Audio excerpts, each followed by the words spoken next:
तो क्या नाम बताया मैंने? Nerve cell. कहने का मतलब ये हुआ, एग्जाम में क्वेश्चन आता है कि ऐसे सेल का नाम बताओ जिसका स्ट्रक्चर बहुत टिपिकल होता है, कॉम्प्लेक्स होता है, तो उस सेल का नाम होता है नर्व सेल। ठीक है, तो नोट में फर्स्ट पॉइंट के बाद सेकंड पॉइंट इसके बारे में लिख लो। लिखो, some cells have, some, SOME, some cells have a typical shape, मतलब जिसकी शेप कैसी होती है? काफी टिपिकल। दुनिया में दो तरह की शेप होती है, एक तो होती है सिंपल और एक होती है हार्ड। तो नर्व सेल की शेप कैसी होती है? सिंपल नहीं होती, नर्व सेल की शेप हार्ड होती है। Some cells have a typical shape like nerve cell.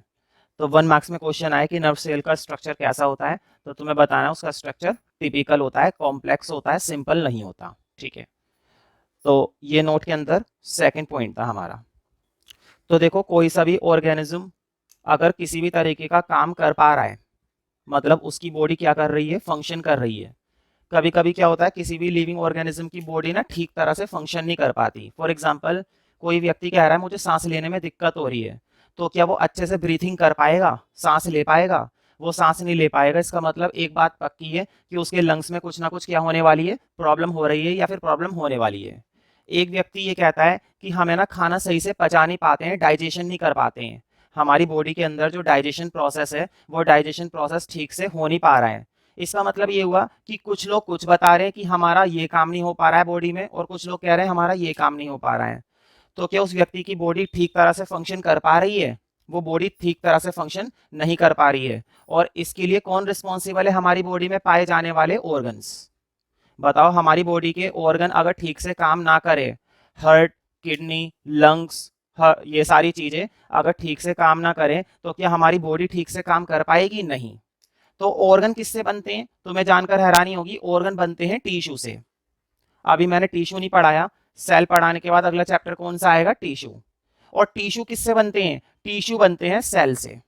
इसका मतलब ये हुआ कि अगर ऑर्गन बनेगा तो ऑर्गन किससे बनेगा? टिश्यू से। बॉडी के अंदर अगर लंग्स तैयार होता है तो लंग्स से पहले क्या तैयार होते हैं? टिश्यू। अगर बॉडी में टिश्यू बनाने तो टिश्यू से पहले क्या तैयार होने चाहिए? बॉडी के अंदर सेल्स। अगर बॉडी के अंदर सेल्स ना बने तो टिश्यू नहीं बनेगा, और टिश्यू नहीं बनेगा तो ऑर्गन नहीं बनेगा, और अगर ऑर्गन नहीं बनेगा तो हमारी बॉडी ठीक से काम नहीं करेगी। यानी कि सेल की वजह से ही हमारी बॉडी क्या कर पाती है? फंक्शन कर पाती है। हमारी बॉडी का हर एक काम सिर्फ और सिर्फ किसकी वजह से रिस्पॉन्सिबल है? सेल की वजह से। जब हम चीजों को देख पाते हैं आंखें खोल के, इसका मतलब ये हुआ कि हमारी आइज ठीक से काम कर रही है। हमारी आइज क्या है? सेल है, टिश्यू है, या ऑर्गन है? हमारी आइज ऑर्गन है। हमारी जो आंखें होती हैं वो क्या होती हैं? ऑर्गन होती हैं। लेकिन ये आंखें भी किससे तैयार हुई हैं? टिश्यू से। और हमारी बॉडी में आंखों को बनाने वाले टिश्यू किससे तैयार हुए हैं? सेल से। हमारी आंखों में तकरीबन बहुत सारे सेल्स होते हैं जिनकी मदद से हम देख पाते हैं, कलर को पहचान पाते हैं, कौन सा कलर कैसा है कैसा नहीं है। इसके लिए भी सेल्स होते हैं हमारी आंखों में। 10th क्लास में चैप्टर मिलेगा द ह्यूमन आई, वहां पर तुम्हें ह्यूमन आई के बारे में एक एक बात पता चल जाएगी। तो बॉडी का फंक्शन सिर्फ और सिर्फ किसकी बदौलत चल रहा है? सेल की वजह से। ठीक है, तो अगर मैं तुमसे पूछूं कि हमारी बॉडी की फंक्शनल यूनिट क्या है? क्या बोला मैंने? कि हमारी बॉडी की फंक्शनल यूनिट क्या है? किसे कहेंगे आप फंक्शनल यूनिट? फंक्शनल यूनिट का मतलब ये हुआ कि हमारी बॉडी आखिर किसकी वजह से फंक्शन कर रही है। क्या हमारी बॉडी ऑर्गन की वजह से फंक्शन कर रही है? Answer is no. क्या हमारी बॉडी टिश्यू की वजह से फंक्शन कर रही है? The answer is no. क्या हमारी बॉडी फंक्शन कर रही है सेल की वजह से? The answer is yes. तुम कहोगे तो क्या ऑर्गन इंपॉर्टेंट नहीं है? भाई ऑर्गन तो इंपॉर्टेंट है, बिना ऑर्गन के क्या होगा? कुछ नहीं। टिश्यू भी इंपॉर्टेंट है, बिना टिश्यू के ऑर्गन नहीं बनेगा। लेकिन क्या सेल सबसे ज्यादा इंपॉर्टेंट नहीं हुआ? क्योंकि सेल से ही क्या हो रही है? शुरुआत हो रही है किस चीज के बनने की? टिश्यू के बनने की। टिश्यू से ही शुरुआत हो रही है किस चीज के बनने की? ऑर्गन के बनने की। मतलब शुरुआती तौर पर क्या इंपॉर्टेंट है? सेल। जिसे कहते हैं ना प्राइमरी, प्राथमिक तौर पर सबसे पहले नंबर पर क्या चीज इंपॉर्टेंट है? सेल। तो अगर एग्जाम में आ जाए कि सेल को फंक्शनल यूनिट क्यों कहा जाता है, तो तुम्हें बताना है सेल की वजह से ही हमारी बॉडी का हर एक पार्ट क्या कर पाता है? अपना फंक्शन कर पाता है। ये जो अलग अलग काम होते हैं ना, इसको हम बोलते हैं डिवीजन ऑफ लेबर। हमारी बॉडी में भाई लंग्स का अपना काम होता है, लीवर का अपना काम होता है, हार्ट का अपना काम होता है, सबके अपने अपने काम होते हैं और सब अपने अपने काम को ही करते हैं। हार्ट का काम क्या होता है? पूरी बॉडी में ब्लड को पंप करना, पूरी बॉडी में खून की क्या करना? सप्लाई करना। लंग्स का क्या काम होता है? सांस लेने में मदद करना। लीवर का क्या काम होता है? डाइजेशन करवाना। किडनी का काम क्या करना होता है? यूरिन को फिल्टर करना, ब्लड को फिल्टर करना। इसका मतलब ये हुआ कि हमारी बॉडी में सारे पार्ट्स अपने अपने काम को बहुत बेहतर तरीके से कर पा रहे हैं। इसी चीज को क्या बोलते हैं? Division of labour. Division of labour का मतलब होता है काम को बांटना, काम को आपस में मिलकर क्या कर लेना? बांट लेना। कि लंग्स भाई तू ये काम देख ले, लीवर भाई ये काम कर लेगा और हार्ट ये काम कर लेगा, तो सब अपना अपना काम करते हैं। समझ रहे हो ना? जैसे तुम अपना काम करोगे पढ़ने का, मैं अपना काम करूंगा पढ़ाने का, तो सब अपना अपना काम कर पा रहे हैं। तो एक बात तो समझ में आ गई है कि सेल को फंक्शनल यूनिट कहा जाता है। ये बात 100% क्या है? सच है। लेकिन मुझे बताओ, सबसे छोटा ऑर्गेनिज्म अगर मैं बोलूं, फॉर एग्जांपल बैक्टीरिया, जो कि हमें दिखाई भी नहीं देता। क्या दिखाई देता है बैक्टीरिया? ऐसे ऑर्गेनिजम्स जो बहुत ही छोटे होते हैं, जो हमें दिखाई नहीं देते, किस में दिखाई दे सकते हैं? माइक्रोस्कोप में। वो होता है ना एक छोटा सा सूक्ष्मदर्शी, बोलते हैं इसको हिंदी में, इंग्लिश में बोलते हैं माइक्रोस्कोप। तो माइक्रोस्कोप में तुम बैक्टीरिया को देख सकते हो। और कुछ बहुत सारे बड़े बड़े ऑर्गेनिज्म होते हैं, फॉर एग्जाम्पल एलिफेंट, है ना? एलिफेंट को कोई भी व्यक्ति दूर से देख लेगा और बैक्टीरिया को पता भी नहीं चलेगा कहां पर बैक्टीरिया है और कहां पर बैक्टीरिया नहीं है। मतलब कुछ ऑर्गेनिज्म का स्ट्रक्चर, बोर्ड पे देखो, कुछ ऑर्गेनिज्म का स्ट्रक्चर तो बहुत छोटा होता है, दिखते नहीं है, और कुछ ऑर्गेनिज्म का स्ट्रक्चर बहुत बड़ा होता है कि बहुत दूर से भी हमें दिख जाता है। तो कहने का मतलब ये हुआ, आखिर ऐसा क्यों हो रहा है कि कोई सा ऑर्गेनिज्म इतना छोटा और कोई सा ऑर्गेनिज्म इतना बड़ा? इसका मतलब ये हुआ कि कुछ तो ऐसा है जिसकी वजह से ऐसा हो रहा है। तो मैं कहूंगा कि इसके पीछे भी कौन रिस्पॉन्सिबल है? सेल। तो सेल को बोला जाता है स्ट्रक्चरल यूनिट। स्ट्रक्चर का मतलब होता है ढांचा। किसी भी ऑर्गेनिज्म का ढांचा छोटा हो सकता है, जो दिखता भी नहीं है, और किसी भी ऑर्गेनिज्म का ढांचा बहुत बड़ा हो सकता है, जो हमें दूर से दिख जाता है। इसका मतलब ये हुआ कि हमारी बॉडी का स्ट्रक्चर कैसा होगा? हमारी बॉडी का स्ट्रक्चर छोटा होगा या हमारी बॉडी का स्ट्रक्चर बहुत बड़ा होगा? ये भी किस पर डिपेंड करता है? सिर्फ और सिर्फ सेल पर। सिर्फ और सिर्फ किस पर डिपेंड करता है? ये बात भी सेल पर। इसका मतलब ये हुआ कि सेल को ही स्ट्रक्चरल और सेल को ही फंक्शनल दोनों यूनिट कहा जाता है। सेल ही है जिसकी वजह से हम अपना फंक्शन कर पाते हैं, और सेल ही है जिसकी वजह से हमारा स्ट्रक्चर बन पाता है। समझ रहे हो ना? कहने का मतलब ये हुआ कि हम बहुत छोटे बन जाते हैं बैक्टीरिया, और हम बहुत बड़े बन जाते हैं एलिफेंट। सिर्फ और सिर्फ कौन रिस्पॉन्सिबल है इसके पीछे? सेल। तो अब तुम्हें नेक्स्ट हेडिंग डालना है सेल, और सेल के ब्रैकेट में क्या लिखना है? सेल के ब्रैकेट में लिखना है स्ट्रक्चरल एंड फंक्शनल यूनिट। क्या लिखवाया मैंने? Structural and functional unit. क्यों बोला जाता है स्ट्रक्चरल यूनिट और क्यों बोला जाता है फंक्शनल यूनिट? ये एग्जाम में पूछा जाता है। अगर एग्जाम में आएगा 3 नंबर में कि सेल को स्ट्रक्चरल यूनिट और फंक्शनल यूनिट क्यों कहा जाता है, तो मैं 2 पॉइंट लिखवाने वाला हूं, दोनों लिख देना। कितने पॉइंट लिखवाने वाला हूं? 2 पॉइंट। तो वो दोनों पॉइंट प्रॉपरली एग्जाम में लिख देना। लेकिन अगर एग्जाम में सिर्फ इतना है कि स्ट्रक्चरल यूनिट क्यों बोला जाता है, तो 1 पॉइंट लिख देना। और अगर एग्जाम में आए कि फंक्शनल यूनिट क्यों बोला जाता है, तो दूसरा पॉइंट लिख देना। ठीक है? और अगर दोनों पूछ लिए जाएं तो दोनों लिख देना। ठीक है? सिंपल सी बात है। तो पहले मैं किसका आंसर लिखवाऊंगा? पहले मैं लिखाऊंगा स्ट्रक्चरल का। तो अगर कोई ऑर्गेनिज्म बहुत बड़ा है, अगर कोई ऑर्गेनिज्म बहुत ही ज्यादा विशाल है, बड़ा है, भयंकर है, ठीक है, कौन है इसके पीछे रिस्पॉन्सिबल? किसकी जिम्मेदारी है? सेल की। और कोई ऑर्गेनिज्म इतना छोटा है, जैसा कि तुमने पढ़ा था ना यूनिसेलुलर, बताओ क्या यूनिसेलुलर हमें दिखाई देते हैं? हमें दिखाई नहीं देते, क्योंकि उनके अंदर कितने सेल होते हैं? उनके अंदर एक सेल होता है। तो यूनिसेलुलर मतलब एक सेल वाला ऑर्गेनिज्म, जो कि हमें दिखाई नहीं देने वाला। क्या हमें मक्खी दिखाई देती है? मक्खी, बताओ, मक्खी का स्ट्रक्चर बड़ा होता है, मच्छर का स्ट्रक्चर बड़ा होता है, या बैक्टीरिया का बड़ा होता है? मक्खी का बड़ा होता है भाई। मक्खी दूर से दिख जाती है, थोड़ा सा दूर से। मच्छर, मच्छर एक बार में दिखाई नहीं देता, बड़े ध्यान से देखना पड़ता है। और बैक्टीरिया तो दिखाई ही नहीं देगा। तो किसमें ज्यादा सेल होंगे? बैक्टीरिया में, इंसेक्ट में, या मक्खी में? मक्खी में सबसे ज्यादा सेल होंगे, और इसलिए उसका स्ट्रक्चर भी कैसा होता है? बड़ा होता है। अब मक्खी को छोड़ो, कॉकरोच ले लेते हैं। कॉकरोच तो और भी बड़ा होता है ना, कॉकरोच का साइज बड़ा। तो कोकरेच से बड़ा ले लेते हैं छिपकली, कॉकरोच से बड़ा क्या हो गया छिपकली, छिपकली से बड़े सीधा हम क्या ले लेते हैं कैट, बिल्ली, बिल्ली तो बहुत बड़ी होती है, फिर बिल्ली से बड़ा ले लेते हैं डॉग, है ना, डॉग से बड़ा ले लेते हैं काव, गाय, तुमने देखा हो गली मोहल्ले में गाय अगर होती है तो हमें दूर से दिख जाती है ना, दूर से दिख जाती है। और फिर काव से बड़ा ले लेते हैं हम अपने आप को, समझ रहे हो ना, हम तो इस धरती के सबसे ज्यादा कॉम्प्लेक्स ऑर्गेनिज्म में से एक है। तो सब चीजों के पीछे कौन रिस्पॉन्सिबल है, सेल, कि उसका स्ट्रक्चर छोटा है या उसका स्ट्रक्चर बड़ा है। लिखो अब स्ट्रक्चरल यूनिट के लिए, इन all the living organisms, in all the living organisms, in all the living organisms, whether, board पे लिखा हुआ है, whether as large as, क्या लिखा हुआ है, whether as large as an elephant, whether as large as an elephant, मतलब चाहे वो कितना भी बड़ा हो, as large as मतलब चाहे वो कितना भी बड़ा हो, as large as elephant, और as small as, और as small as bacteria, as small as bacteria,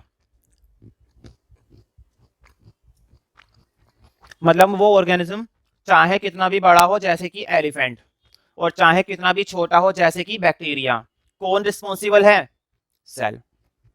in all the living organisms whether as large as an elephant और as small as an bacteria, comma, comma लगा दो, कॉमे के बाद लिखो it is the cell, it is the cell, मतलब उसका body design बहुत छोटा है, किसने बनाया है, सेल ने, उसका बॉडी डिजाइन बहुत बड़ा है, किसने बनाया है, सेल ने बनाया है, सेल ही है जिससे बॉडी को क्या किया जाता है, कॉन्स्टिट्यूट किया जाता है, कॉन्स्टिट्यूट का मतलब होता है बनाया जाता है, कौन बनाता है, भगवान नहीं, मतलब साइंस के हिसाब से बॉडी किससे बन रही है, सेल से, ठीक है, तो लिखो it is the cell which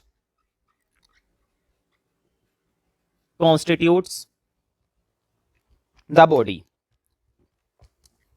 it is the cell which constitutes, कौन constitute करता है, पूरी बॉडी को, भाई कौन बनाता है, पूरी बॉडी को कौन बनाता है, cell, it is the cell which constitutes the body, ठीक है, और इसीलिए ही सेल को स्ट्रक्चरल यूनिट बोलते हैं, क्योंकि ये हमारे ढांचे को बनाता है, सेल ही है जिससे हमारा ढांचा तैयार होता है, तो लिख लो hence it is called structural unit of life, hence it is called structural unit of life, structural unit of life, क्या बोला जाता है, बोलो, स्ट्रक्चरल यूनिट ऑफ लाइफ, ठीक है।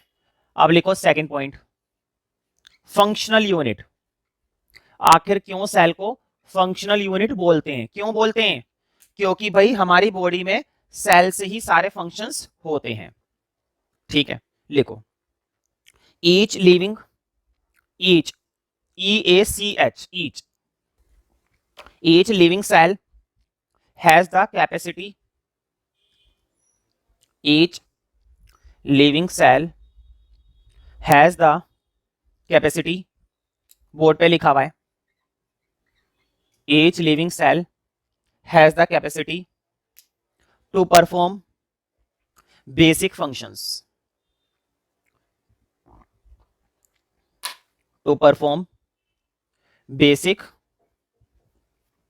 functions, मतलब सेल के अंदर क्या होती है, क्षमता होती है, कैपेसिटी होती है, किस चीज की कैपेसिटी होती है, फंक्शंस को परफॉर्म करने की, काम को करने की, to perform basic functions, full stop, full stop के बाद लिखो इसी के अंदर, ठीक है, the cells are responsible of the cells are responsible for division of labor। अभी मैंने ये समझाया था ना क्या है इसका मतलब। डिवीजन ऑफ लेबर का मतलब काम को बांटना, कि लंग्स का अपना काम है, किडनी का अपना काम है, हार्ट का अपना काम है। This is called division of labour. The cells are responsible for division of labour in division of labour in multicellular organisms. Division of labour in multicellular organisms. Multicellular organisms मतलब सारे काम को करने का तरीका कौन सिखाता है? Cell. Responsible for division of labour in multicellular organisms. और इसीलिए ही सेल को क्या बोला जाता है? Functional unit. तो लिखो hence it is called, hence it is called functional unit of life. Hence it is called functional unit of life. मतलब ये हमारे जीवन की फंक्शनल यूनिट होती है। क्या हम अपने जीवन में कोई काम कर पाएंगे अपनी बॉडी का? क्या हम डाइजेशन कर पाएंगे? क्या हम सांस ले पाएंगे? क्या हमारी बॉडी में ब्लड सर्कुलेट हो पाएगा? समझ रहे हो? कुछ भी नहीं हो पाएगा। जब शरीर के अंदर ही काम ही नहीं हो पाएंगे तो शरीर हमारा बेकार। ठीक है, इसका मतलब ये हुआ कि सेल की वजह से ही हमारी बॉडी ठीक तरह से काम कर पाती है। और जिसकी बॉडी में ये सेल ठीक तरह से काम नहीं करते हैं उसको क्या हो जाती है? किसी ना किसी तरह की बीमारी हो जाती है। भाई सारा खेल किस चीज का है? सेल का है। सेल नहीं तो कुछ नहीं। एक रिमोट में से सेल निकाल लोगे तो रिमोट काम करना बंद कर देगा। ठीक है, अब हम देखेंगे कि आखिर सेल तो बहुत ही इंपॉर्टेंट चीज है हमारी बॉडी की। ठीक है, सेल के बिना कुछ नहीं। तो क्वेश्चन ये है कि आखिर सेल किससे बना है हमारी बॉडी में? सेल किस चीज से बना है? भाई सेल से हमारी बॉडी बनी, लेकिन हमारी बॉडी के अंदर सेल भी तो किसी चीज से बना होगा ना। कुल मिलाकर सेल को बनाने वाले कौन कौन से कंपोनेंट होते हैं? ठीक है, तो ज्यादा बड़ी बात नहीं बोलूंगा। सेल को बनाने में 3 ताकतों का रोल है। कितनी ताकत? 3 ताकत। Number 1, number 2, number 3। कितनी चीजें मिलकर सेल को बनाती हैं? तो सिर्फ और सिर्फ 3 चीजें मिलकर सेल को बनाती हैं। कितनी चीजें मिलकर बनाती हैं सेल को? 3 चीजें। वो कौन सी 3 चीजें हैं वो अब हमें पढ़ना है। तो हेडिंग डालेंगे अब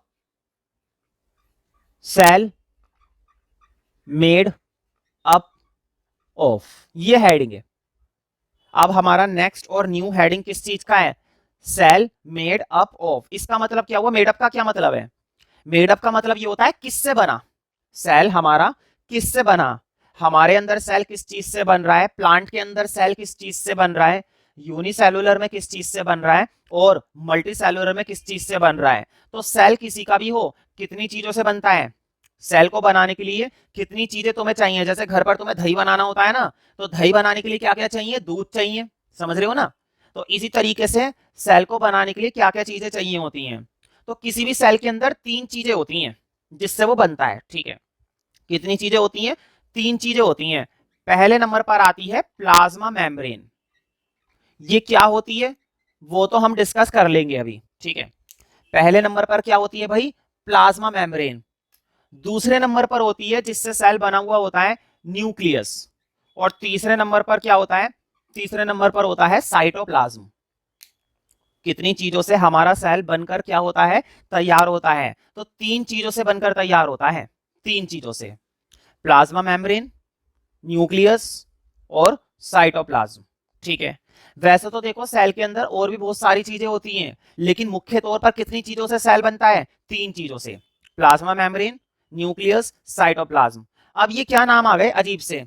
प्लाज्मा मेम्ब्रेन, साइटोप्लाज्म, न्यूक्लियस, है ना? सबको पढ़ेंगे, एक एक करके पढ़ेंगे। लेकिन उससे पहले हम क्या करेंगे? इस हेडिंग के अंदर नंबर 1 पॉइंट लिखो। लिखो 3 फीचर्स, 3 फीचर्स। कितने फीचर्स हैं? 3 features. 3 features in almost every cell. 3 features in almost every cell, that is plasma membrane. पहला फीचर क्या है? प्लाज्मा मेम्ब्रेन, बोर्ड पे लिखी हुई है spelling. 3 features in almost every cell, मतलब कि तकरीबन सभी सेल में क्या पाया जाता है? Plasma membrane.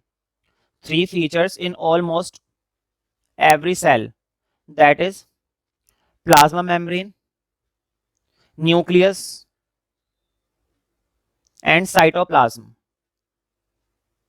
plasma membrane, nucleus and cytoplasm।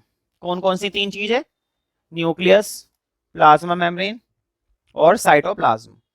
तो एग्जाम में ना एक क्वेश्चन आ जाता है कि उन 3 बेसिक स्ट्रक्चर का नाम बताइए। किसका नाम बताइए? उन 3 बेसिक स्ट्रक्चर का नाम बताइए जो सेल में पाए जाते हैं। तो क्या नाम बताना है? प्लाज्मा मेम्ब्रेन, न्यूक्लियस और साइटोप्लाज्म। ठीक है, ये प्लांट सेल में भी होते हैं, जरूरी नहीं हमारे अंदर होते हैं, पौधों में भी होते हैं, हमारे अंदर भी होते हैं, दोनों में होते हैं। ठीक है, तो जिस तरह से क्वेश्चन आता है ना, मैं उस तरह से एक बार लिखवा देता हूं। देखो क्वेश्चन बनकर आएगा तो ऐसे बनकर आएगा, लिखो name any 3 basic structures, name any 3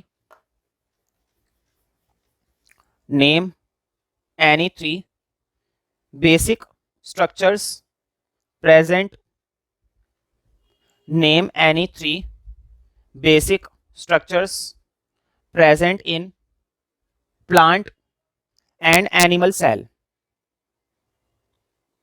present in plant and animal cells, present in plant and animal cells. मतलब प्लांट और एनिमल सेल में पाए जाने वाले 3 बेसिक स्ट्रक्चर के नाम बताइए। तो देखो आंसर तो मैंने पहले लिखवा दिया है, आंसर नहीं लिखवाऊंगा इस क्वेश्चन का। क्या मैं आंसर लिखवाऊंगा? नहीं, मैंने क्वेश्चन इसलिए लिखवाया ताकि तुम्हें आइडिया हो जाए कि कैसे एग्जाम में आ सकता है। ठीक है, आंसर तो मैंने ऑलरेडी लिखवा दिया। देखो आंसर इसके जस्ट ऊपर लिखा हुआ है नंबर 1 में। नंबर 1 में क्या मैंने उन 3 चीजों का नाम लिखवा दिया? बिल्कुल लिखवा दिया। ठीक है, तो देखो ये 3 चीजें होती हैं जो किसी भी सेल को बनाने में अपना क्या देती हैं? योगदान देती हैं। अब हम एक एक करके इन 3 चीजों को पढ़ेंगे। समझ में आ रही है ना कि प्लाज्मा मेम्ब्रेन क्या होती है, ठीक है, न्यूक्लियस क्या होती है और साइटोप्लाज्म क्या होता है। तो अब तुम समझ गए होंगे नेक्स्ट हेडिंग क्या डालने वाले हैं हम नेक्स्ट हेडिंग डालेंगे प्लाज्मा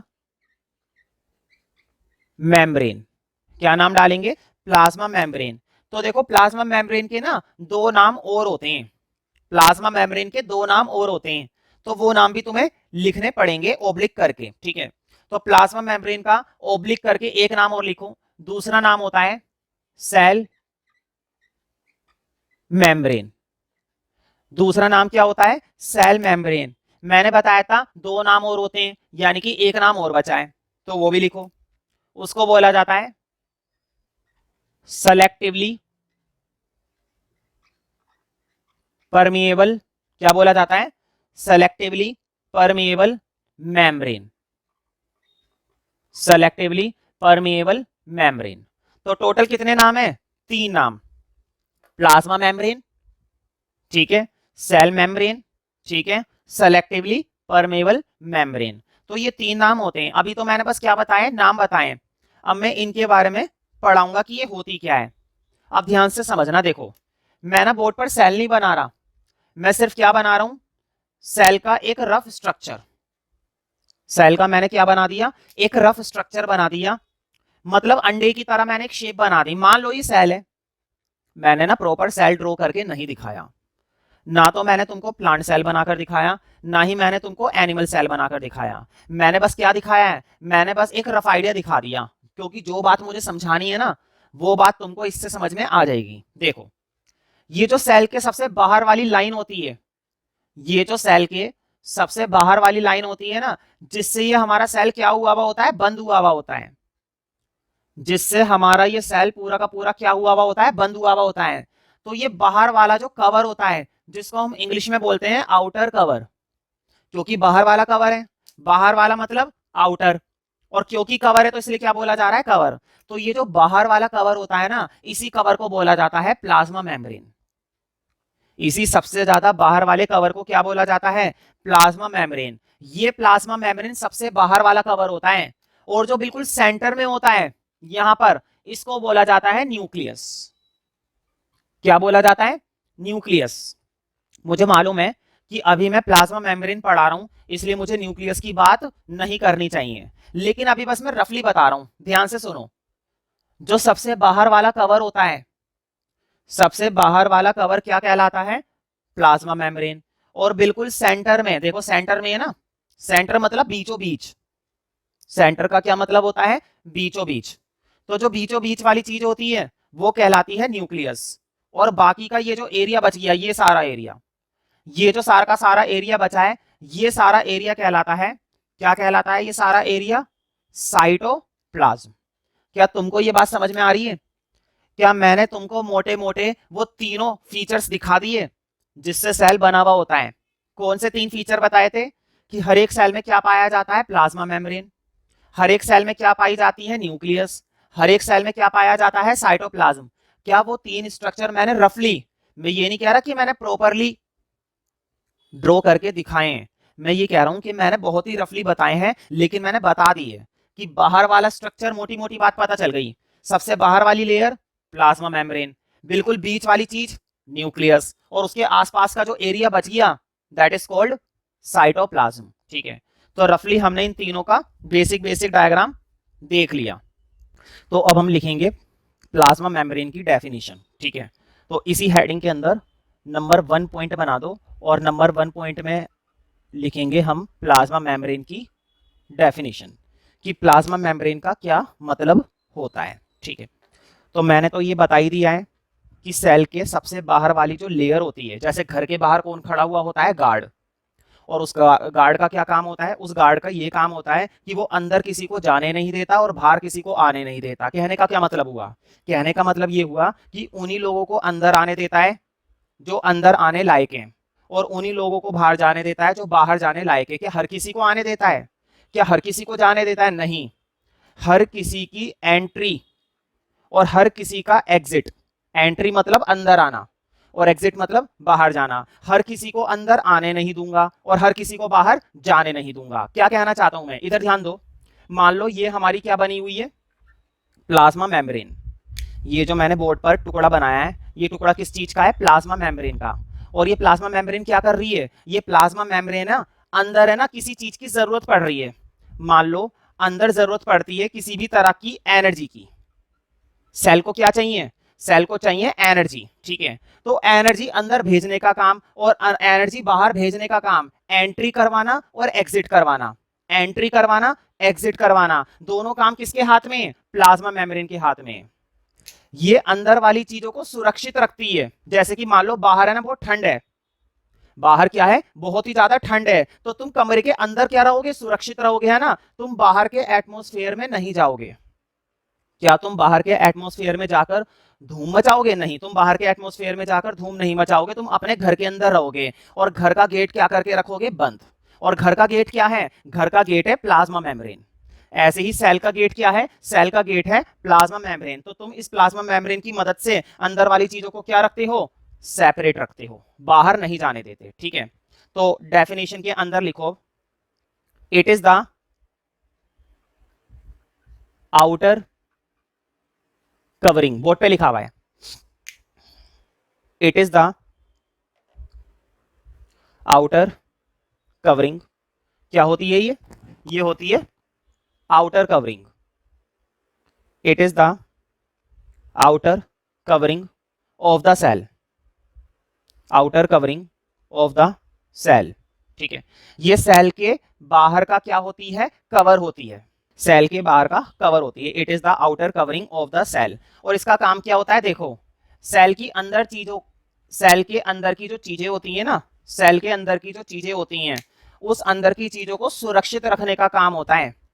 अंदर की चीजों को बाहर के इन्वायरमेंट से, बाहर का इन्वायरमेंट मतलब एक्सटर्नल इन्वायरमेंट, क्या बोला जाता है, बाहर का, बाहर मतलब एक्सटर्नल और अंदर मतलब इंटरनल। देखो दो शब्द सीखो, चीजें जब बाहर की होती है तो क्या बोलते हैं, एक्सटर्नल, और चीजें जब अंदर की होती है तो क्या बोलते हैं, इंटरनल।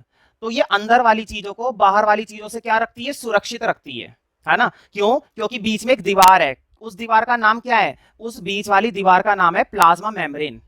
उस दीवार का नाम क्या है, प्लाज्मा मेम्ब्रेन। ठीक है, तो उस प्लाज्मा मेम्ब्रेन की मदद से अंदर वाली चीजें बिल्कुल क्या रहती हैं, सुरक्षित रहती हैं। ठीक है, तो मैंने लिखवाया it is the outer covering of the cell.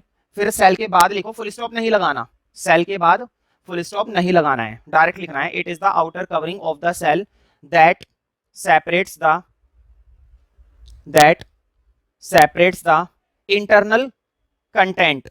Board पे लिखा हुआ है इंटरनल कंटेंट। ये कह रहा है इंटरनल कंटेंट। इंटरनल कंटेंट का मतलब होता है अंदर का। ये अंदर की चीजों को बाहर वाली चीजों से मिलने देती है। क्या अंदर बहन है और बाहर भाई है, क्या ये भाई बहन को मिलने देगी, नहीं मिलने देगी। ये अंदर वाली चीजों को और बाहर वाली चीजों को क्या करके रखती है, सेपरेट करके रखती है। जब अच्छा समय आएगा तभी मिलने देगी, रक्षाबंधन का टाइम आएगा तब मिलने देगी भाई बहन को, वरना नहीं मिलने देगी। समझ रहे हो ना। It is the outer covering of the cell that separates the content that separates the internal content of the cell. Internal content, content का मतलब होता है मटेरियल, अंदर की चीजें। कहते नहीं ये अंदर की बात है, तो ये अंदर की बात को बाहर नहीं आने देती और बाहर की बात को अंदर नहीं जाने देती, है ना। That separates the internal content of the cell from its external environment, from its external environment. Internal content of the cell from its external environment. क्या होता है, एक्सटर्नल environment। ठीक है, तो ये अलग अलग करके रखती है। अब हम लिखेंगे सेकंड पॉइंट। अच्छा, ये हर एक चीज को सेपरेट करके रखती है, लेकिन क्या ये कभी किसी को अंदर जाने देगी, क्या ये किसी को अंदर जाने देगी या फिर किसी को बाहर आने देगी, बिल्कुल। मुझे बताओ, सेल के अंदर प्रोटीन बनेगा, अभी ना तुम्हें पता नहीं है, सेल सेल ही है जिसके अंदर सब कुछ होता है।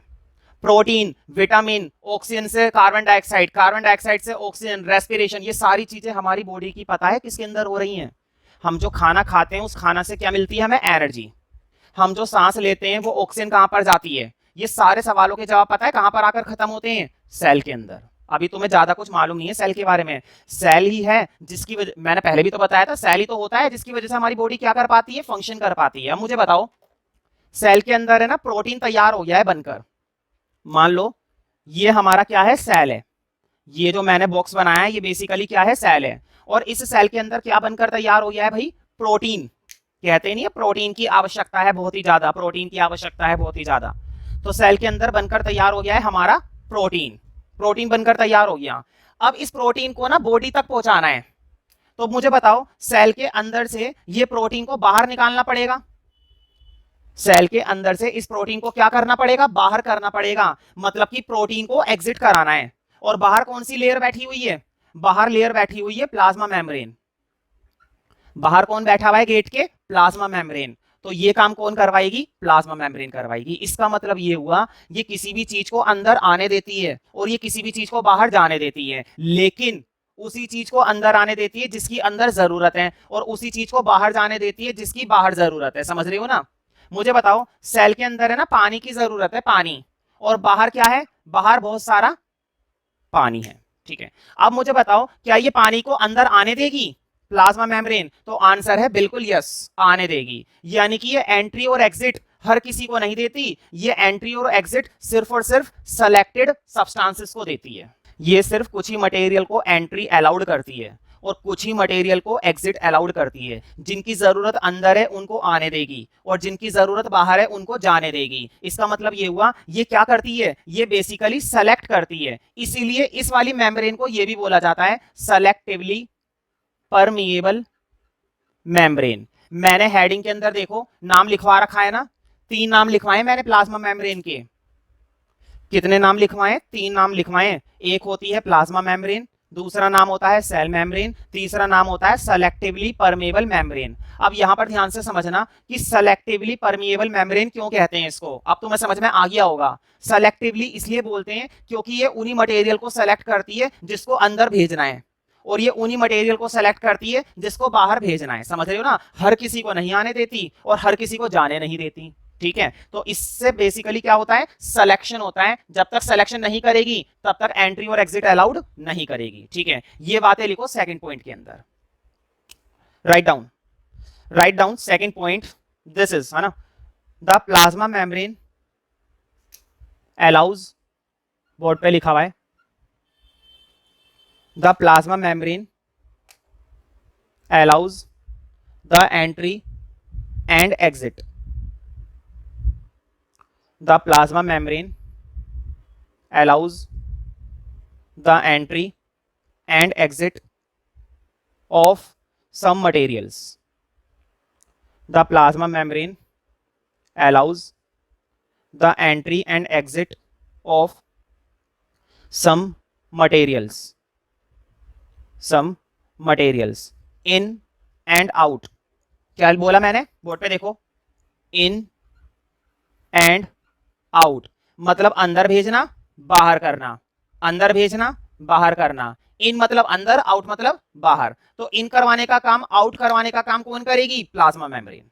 तो देखो ये लिखवा रहा हूं मैं, the plasma membrane allows the entry and exit of some materials in and out of the cell, in and out of the cell, in and out of the cell मतलब सेल के अंदर या फिर सेल के बाहर फेंकने का काम, ठीक है, in and out of the cell, hence इसीलिए इसको क्या बोला जाता है, सेलेक्टिवली परमेबल मेम्ब्रेन। तो लिखो hence it is also called selectively permeable membrane, hence it is also called selectively permeable membrane, selectively permeable membrane क्या बोला जाता है, selectively permeable membrane। अब अगला टॉपिक हम सीखेंगे जिसका नाम है डिफ्यूजन एंड ऑस्मोसिस। ये दो इंपॉर्टेंट टॉपिक हैं इस चैप्टर के जिसको हमें बहुत अच्छे से समझने की जरूरत है, डिफ्यूजन एंड ऑस्मोसिस, ठीक है। मुझे बताओ, मैंने अभी अभी तुमको एक चीज बताई कि प्लाज्मा मेम्ब्रेन किसी को भी अंदर आने देता है, किसी को भी बाहर जाने देता है, लेकिन ऐसा वो तब करता है जिसकी जरूरत होती है, ठीक है। अब मुझे बताओ, अगर सेल के अंदर है ना पानी की जरूरत है, तो क्या ये पानी के मॉलिक्यूल्स को, मतलब कि पानी को, क्या ये अंदर आने देगा, बिल्कुल आने देगा।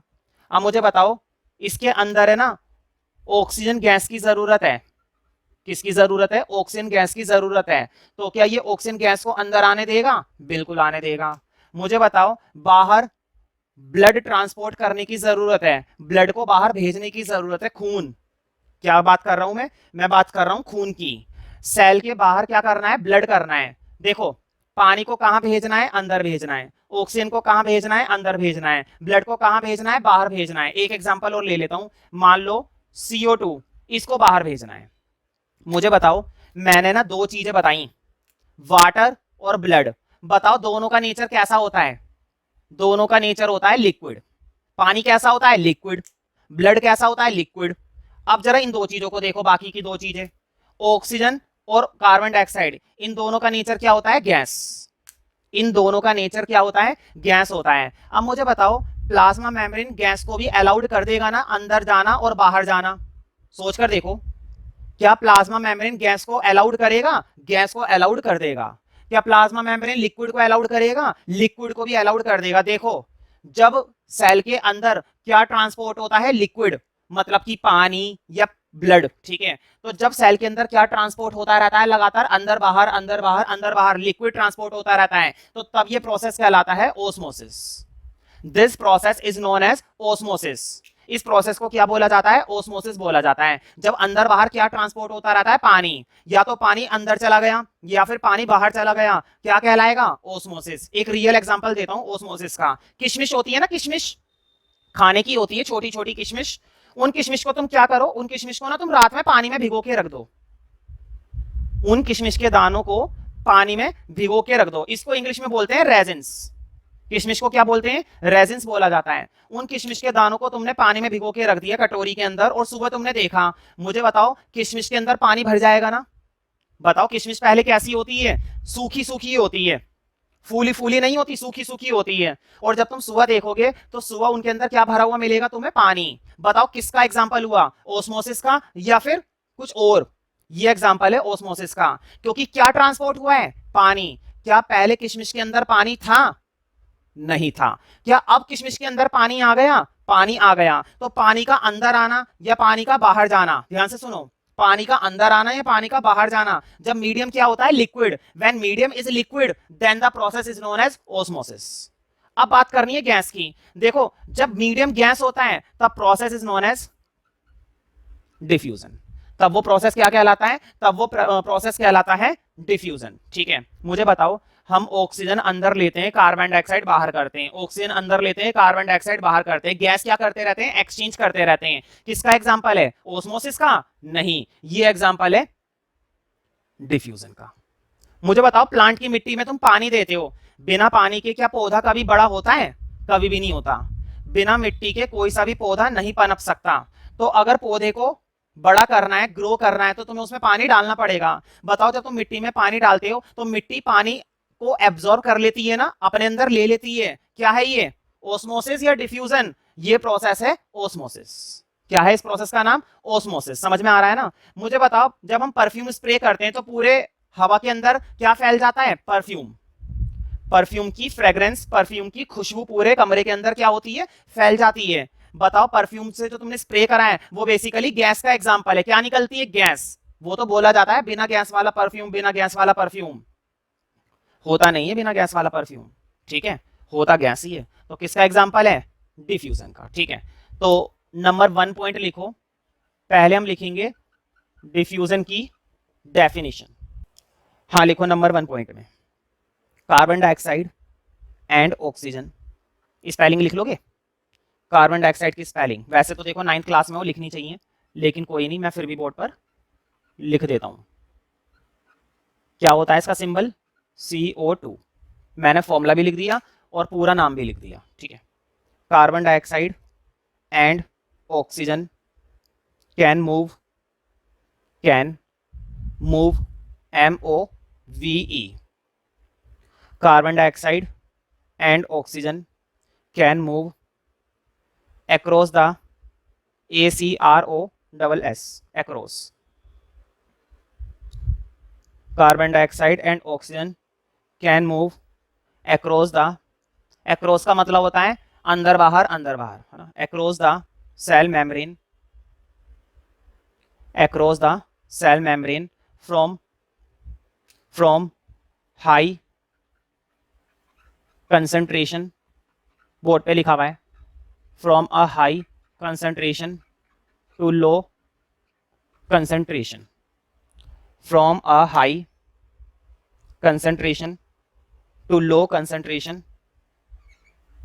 area, from a high concentration to low concentration area is called diffusion। क्योंकि मैंने किसकी बात करी है? गैस की। किसकी बात करी है? गैस की। जब गैस ट्रांसपोर्ट होती है तो डिफ्यूजन, जब पानी ट्रांसपोर्ट होता है तो osmosis. From a high concentration to low concentration area is called diffusion. अच्छा, तुम्हें ये लग रहा होगा ये क्या चीज है? हाई कंसंट्रेशन एरिया और लो कंसंट्रेशन एरिया, ये कुछ भी नहीं है। अभी जो मैंने किशमिश वाला एग्जांपल दिया था, बताओ किशमिश अंदर से कैसी होती है? सूखी सूखी होती है। क्या वहां पर पानी की मात्रा हाई होती है, लो होती है? किशमिश के अंदर, किशमिश के अंदर पानी की मात्रा कम होती है। और जब तुम उसको पानी में डाल देते हो तो एक ही रात के अंदर पानी उसमें चला जाता है। यानी कि मूवमेंट हमेशा कहां पर होती है? जहां पर बहुत पानी होता है, पानी वहां से निकलकर कहां चला जाता है? जहां पर पानी की मात्रा कम होती है। समझ रहे हो ना? मुझे बताओ, अगर मिट्टी सूखी पड़ी हुई है और तुमने उसमें पानी डाला तो वो पानी को ले लेगी ना? वो पानी को ले लेगी। मान लो कोई पौधा था और 1 महीने से पानी नहीं दिया उसकी मिट्टी में, और तुमने उसमें 1 मग्गा पानी डाला, ले लिया। तुमने 2 मग्गे पानी डाले, ले लिया। बताओ मिट्टी का कंसंट्रेशन कैसा था? लो। पानी की क्या थी? उसमें कमी थी। पानी का कंसंट्रेशन कैसा था? लो, इसलिए पानी ले लिया। यानी कि मूवमेंट हमेशा लो की तरफ होती है। अब मान लो एक पौधा था पूरा तरह से गीला था, पानी लथपथ था उसमें, और तुम इतने मूर्ख हो फिर भी पानी दे जा रहे हो, दे जा रहे हो, दे जा रहे हो। बताओ, जब पानी डालते रहोगे, डालते रहोगे, पहले से पानी का कंसंट्रेशन पौधे का कैसा है? पानी का कंसंट्रेशन पहले से ही कैसा है? हाई है। और तुम इतने खाली पीली इंसान हो, उसमें और पानी डाले जा रहे हो, डाले जा रहे हो, और काम ही नहीं है पूरे दिन में तुम्हें कुछ करने के लिए।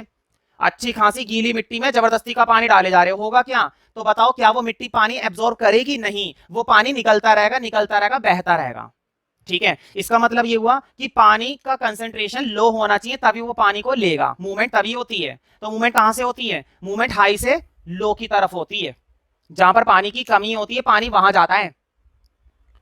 जिसमें पानी की कमी है उसी को तो पानी दोगे। एक बंदा प्यासा नहीं है बिल्कुल भी, मस्त पानी पी रखा है उसने, तुम जबरदस्ती का पानी ले, पानी पी, उसे पानी पिला पिला के मार रहे हो। और जो बंदा प्यासा बैठा है उसको तुम पूछ नहीं रहे हो, तो क्या फायदा फिर तुम्हारी सेवा का? ठीक है, उस बंदे को और मार रहे हो बेचारे को। ठीक है, तो मैंने लिखवाया, देखो क्या लिखवाया है, movement of substances, sorry diffusion, carbon dioxide and oxygen can move across the cell membrane, ठीक है, from high concentration to low concentration area, ठीक है, इज कॉल्ड डिफ्यूजन। तो ये चीज मैंने तुम्हें लिखवा दी। अब लिखो नंबर 2 डेफिनेशन, ओस्मोसिस। तो ओस्मोसिस भी सिंपल है, जिसमें हम किसकी बात करते हैं? गैस की नहीं, इसमें हम बात करते हैं लिक्विड की। इसके अंदर किसकी बात होती है? लिक्विड सब्सटेंस की। तो लिक्विड सब्सटेंस के लिए लिखो, मतलब ओस्मोसिस के लिए लिखो, the movement of water molecules, the movement of water molecules through plasma membrane, the movement of water molecules through plasma membrane from high concentration to low concentration area। इसकी भी movement कैसे होती है? हाई से लो की तरफ, हाई से लो की तरफ। ठीक है, मूवमेंट हमेशा लो की तरफ ही होगी। जहां पर जिस चीज की कमी है वहीं पर ही तो वो कमी पूरी करोगे। The movement of water molecules through plasma membrane from high concentration to low concentration area, high concentration to low concentration area, ठीक है, from a high concentration to low concentration area is called osmosis, is called osmosis. इसी चीज को क्या बोला जाता है? इसी चीज को बोला जाता है ओस्मोसिस, इज कॉल्ड ओस्मोसिस। ठीक है, तो देखो अब ओस्मोसिस के बारे में कुछ एग्जांपल्स वगैरह देखेंगे नोट वगैरह के अंदर।